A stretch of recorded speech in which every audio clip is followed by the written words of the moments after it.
Hi, I'm Christian Taylor, and this is a breakdown of the triple jump. So the first, and I believe the most important part of the triple jump, is actually what you do before you even jump, the approach. Before we get to the pit, before we get to the board, we have to line this up, because all that hard work means nothing if you're on the wrong side of the board.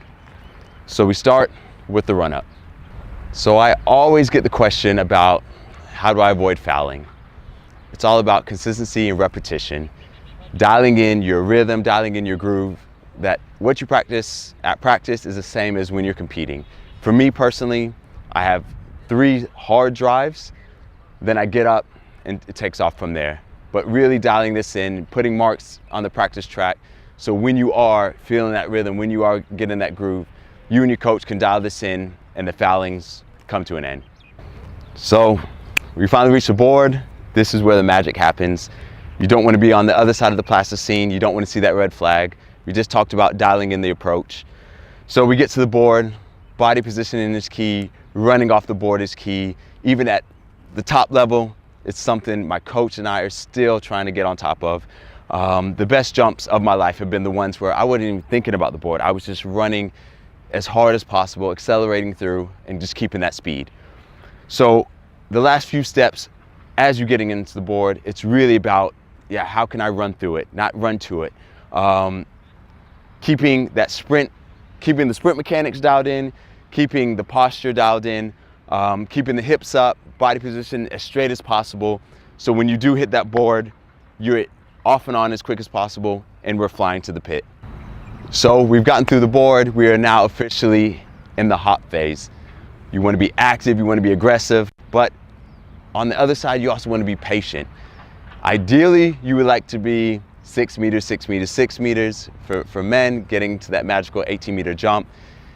Unfortunately, it doesn't work this way, so it's all about working with what you have, being efficient with what you have, and being effective. So you get to the hop, you're slow, nice and relaxed off the board, you're coming back down, and you really have to be aggressive off this hop. Not sticking out in front of you, creating that break, slowing down all the speed that you just built, and obviously not having it behind you and over rotating. Being really, again, upright, active on the hop, and then again the patience comes. So you're active, you're violent, you're aggressive, then you really just enjoy the flight. You know, we're jumpers. Enjoy the flight, ride out that step phase and get as close as possible to the pit. Then run phase number 2, the step. Again, once you feel yourself coming down, be aggressive, be active, strike it, and now it becomes a long jump. You are now long jumping. How far can I get into the sand pit? Chasing that 18-meter mark, chasing that 15-meter mark, whatever it may be, and then wait for the crowd to go wild. Enjoy the flight, hear the roar of the crowd, and celebrate however you want. That's the triple jump. Take my hand, we'll make it somehow. We can't miss out. I'm done living life with the lights out. Die with my own doubts. Be free with me. Let's be free with me.